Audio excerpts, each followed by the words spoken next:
یہودیوں کا بندر بننا۔ جیسے کہ اسلام میں جمعہ عزت والا ہے، عیسائیوں کے لیے اتوار اور ہندوؤں کے لیے منگل، اسی طرح یہودی کے لیے ہفتے کا دن محترم تھا، مگر فرق اتنا تھا کہ اسلام میں صرف ان لوگوں پر جن پر جمعے کی نماز فرض ہے، جمعے کی پہلی اذان سے ختم نماز تک وہ دنیاوی کاروبار کرنا حرام ہے جو نماز میں دخل اندازی ہوں۔ عورتیں، بچے، مسافر اور بیمار لوگ اس حکم سے علیحدہ ہیں کیونکہ ان پر جمعہ فرض نہیں ہے، لیکن یہودیوں اور عیسائیوں کے ہاں ان سارے دنوں میں دنیاوی کاروبار حرام تھے اور خاص کر شکار کرنا سخت جرم۔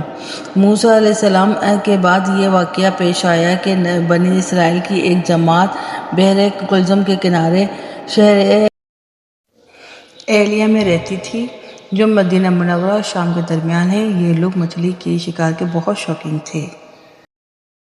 رب کی شان یہ کہ ہر ہفتہ اس دریا میں بے شمار مچھلیاں نمودار ہوتی تھیں، یا تو ان کے امتحان کے لیے یا اس مچھلی کی زیارت کے لیے جس کے پیٹ میں حضرت یونس علیہ السلام رہتے تھے۔ باقی دنوں میں سب مچھلیاں غائب ہو جاتی تھیں۔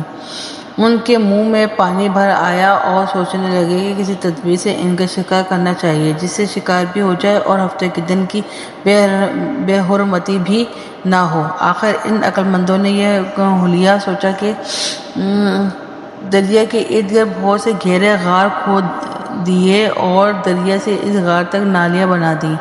جمعے کی شام کو ان نالیوں کا منہ کھول دیتے تھے کہ پانی کی ساتھ مچھلیاں ان گڑھوں میں آ جائیں، اور اتوار کے دن ان گڑھوں سے پکڑ لیتے تھے اور کہتے تھے کہ ہم ہفتے کو شکار نہیں کرتے۔ انہوں نے وہ مچھلیاں خوب کھائیں اور فروخت کی، جس سے یہ بڑے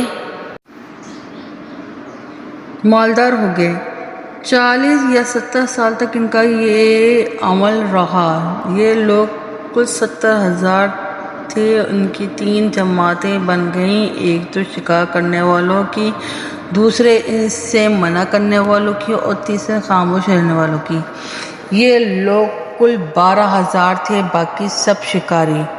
جب شکاریوں نے ان کی نصیحت نہ مانی تو انہوں نے اپنے اور ان کے درمیان ایک دیوار بنا کر شہر کے 2 حصے بنا دیے اور کہا کہ ہم ان کے ساتھ نہ رہیں گے کہ ہم پر عذاب نہ آ جائے۔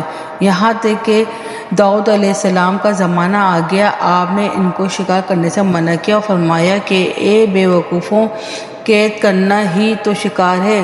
جسے کوئی ہرن کو جال میں پھانس لے، اس نے شکار کر لیا، کھائے یا نہ کھائے، اور کھائے تو آج ہی کھائے یا کبھی دوسرے وقت۔ غرض یہ کہ ہفتے کے دن تمہیں شکار کی ممانعت ہے، نہ کہ فقط ہاتھ میں پکڑنے کی یا کھانے کی۔ اس سے باز آ جاؤ اور ورنہ عذاب میں گرفتار ہو جاؤ گے۔ شکاریوں نے کہا کہ ہم تو بہت عرصے سے یہ کام کر رہے ہیں، اگر یہ برا ہوتا تو اب تک ہم کو امن کیوں ملتی؟ تب داؤد علیہ السلام نے یہ دعا فرمائی جس سے رب کا غضب آ گیا اور رات میں یہ سب کے سب بندر بن گئے، یا جوان لوگ بندر اور بوڑھے لوگ سور بنا دیے گئے۔ ان کے عقل و حواس تو باقی رہے مگر ان کی قوت گویائی جاتی رہی اور جسموں سے سخت بدبو نکلنے لگی۔